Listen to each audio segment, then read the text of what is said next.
We're all familiar with tonight's holiday of Shabbat, next Wednesday's Rosh Hashanah, the following Friday's Yom Kippur, Hanukkah, Passover. Well, here's a holiday you probably never heard of. It's a national holiday in Japan, of all places, and it's known as, pardon my Japanese, Keirono-hai, or Respect for Elders Day. It was established in the early 1960s at a time when in Japan, it was clear that traditional family structures were undergoing dramatic transformation. On this holiday in Japan, elders are invited to public ceremonies when they receive gifts. A number of seniors are designated living national treasures. Special recognition is given to those like our very own Curt Ward, who have reached the age of 100. In some parts of Japan, Keirono-hai is part of a whole week devoted to raising awareness about elders and their needs and their gifts, and to encouraging interaction between the generations. In a Japanese magazine describing this, there is a picture of an older woman showing young children, little girls and boys, how to sew. And there's a picture of this older man in full regalia teaching a little boy a ceremonial form of ancient bamboo sword fighting. We are Americans, not Japanese, but we have certainly experienced some of the same changes within our society. This was made ever clear this week, as if the suffering and surviving Hurricanes Harvey and Irma were not harrowing enough. Word of the deaths of 8 senior citizens at a nursing home with an air conditioning outage 3 days after Irma ravaged the state. As shocking and horrific as these deaths are, it's a reminder that increasingly the very young and the very old inhabit different worlds, unless you're in the service. And more significantly, we've come to take for granted this separation of the generations unless and until a tragedy like this one happens. There are many fears associated with growing older: loss of health, the fear of getting weaker, getting sick, losing control over one's life. But one of the greatest fears is not any of those. It is the fear of having to face these challenges alone. A cardinal mitzvah in Judaism is the concept of kibud zkenim, honoring elders. It's not just honoring your mother and father. It's honoring elders. It's rooted in the Leviticus command we will read on Yom Kippur right here, where it says, Mipnei seva takum, you are to rise before the silver-haired and to show deference to elders. In case you weren't aware of the 613 commandments derived from the Torah, the mitzvah of honoring aging parents is one of only 2 of the 613 in the entire Torah for which an explicit reward is given. The text reads, what do you get for honoring your older parents? Lama'an ya'arichun yamecha, that your days be lengthened. Why should we be promised a reward? What's the big deal of caring for parents and elders? Our tradition says it's a big deal, and it's a very challenging mitzvah to fulfill well, and we should not underestimate its difficulty, more now than when the Torah was received. Because you know how old King David was when he died? 70. That's the new 50 in Florida. Today, people in their late 70s are still taking care of elders who are living well into their 90s and past 100.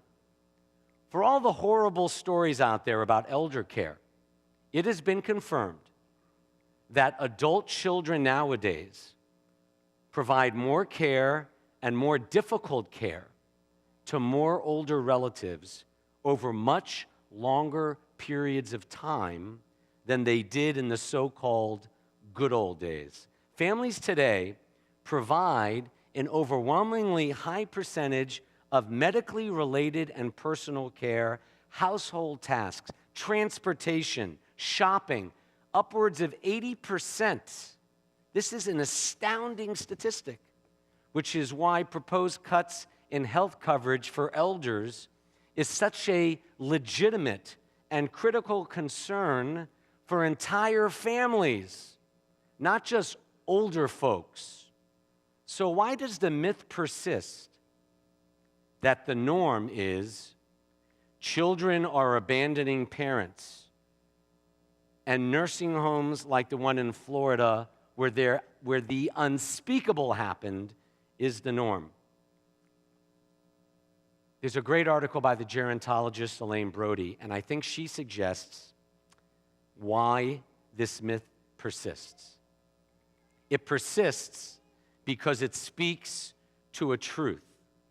And that truth is not that caring for elders was better in the good old days, in years past. It's that as people live longer, adult children cannot provide the same total care to their elder parents that those parents gave to them when they were little babies in infancy and childhood. In other words, while we speak of role reversal, the fact of the matter is that the parental role can never truly be reversed. Yes, we may care for our parents and older relatives and friends, but our parents had a different task. They gave us life. And as they cared for us, we got stronger and stronger. When younger generations, children regardless of age, set that accomplishment as their goal in caring for parents as adults, we are bound to experience disappointment, frustration, and failure. We are powerless to extend the lives of our loved ones indefinitely. Only indirectly can we and should we grant our elders life, as the Torah says, by honoring them and embodying their virtues. Did you know that Jews are the oldest religious ethnic group in America? The oldest religious ethnic group in America are Jews. Thank God most Jews have good health care. Not all, but many. Thank God many Jews, as a result of that, are living longer, even if fewer American Jewish children are being born to offset our aging Jewish community.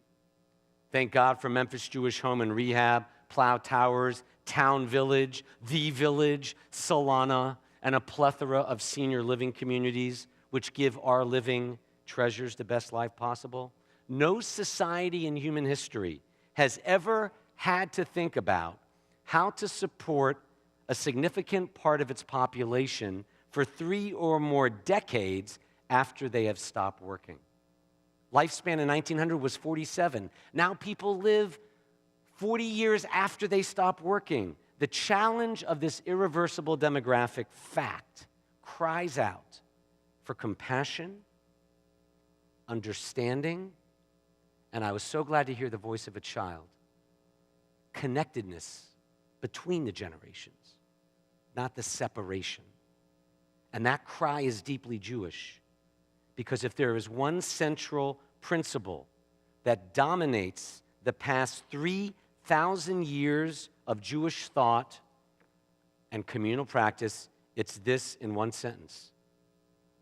The moral test of any society is what it does for the most vulnerable of God's children, the very oldest and the very youngest among us. A society that neglects its elders as well as its youngest kids, a community that abandons the elderly or allows children to go hungry and unprotected, desecrates God and the sacred potential of every community. This is the perfect Shabbat, not only because it's the last one before Rosh Hashanah, but because the two members of our congregation we honor on this Friday night are a 13-year-old on the eve of his bar mitzvah and a 100-year-old named Curt Ward, who traveled with me to Israel along with 30 others in his 90s.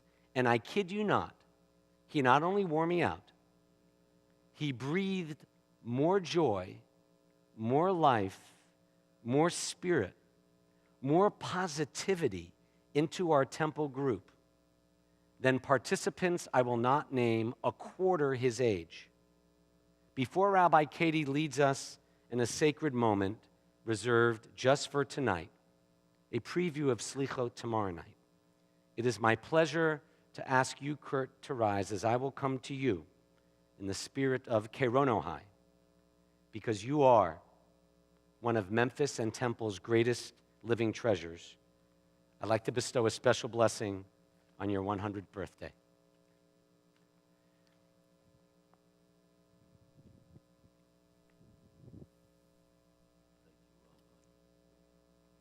My dear friend, teacher, and inspiration, when I asked you a few weeks ago how you were feeling as you were approaching this milestone birthday, this is what you said.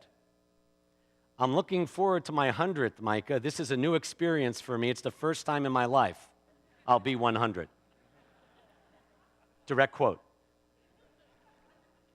In that sentence, you summed up the wit, wisdom, and soul embodied in a man we love so much, you, Curt. And so let us pray. Dear God, we're so grateful for all the years of life Curt has lived, survived, and thrived since 1917. From his birth in Frankfurt, Germany, to marrying the love of his life, Hetty, of blessed memory, to raising Jeffrey and all the relatives who are here tonight, and every life he has touched, God, he has inspired. Especially here at Temple, God, in this synagogue he has belonged to since 1946. In this sanctuary and campus he helped build.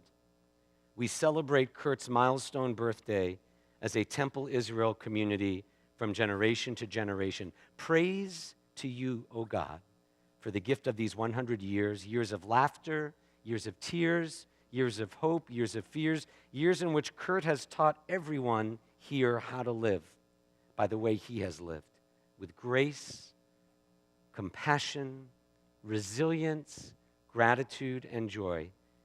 May God continue to bless you, Curt, with health and well-being, and may your example be a reminder that while most people count the days of their life, an extraordinary person like you makes every day count. Finally, as the psalm for this Shabbat reads, Odi nevun b'seva, t'shenim v'rananim yiyu lahagid ki yashar Adonai. Even in our elder years, may we be like Curt, full of vigor and strength, declaring that God and life are good. Yivarechecha Adonai v'yishmerecha, may God bless you and keep you. Ya'er Adonai panav elecha v'chuneka, may God smile on you and be gracious to you. Yisa Adonai panav elecha v'yasem lecha shalom. May God grant you well-being and peace, and let us all say, Amen. Amen. Rabbi Michael, it's my privilege, my great privilege to know you, your love, friendship, and I want to extend that to the whole membership. Thank you for the privilege of your friendship and love. And I'm going to wait for you for the next 100 years to show up again. On three, everybody shout Mazel Tov. 1, 2, 3.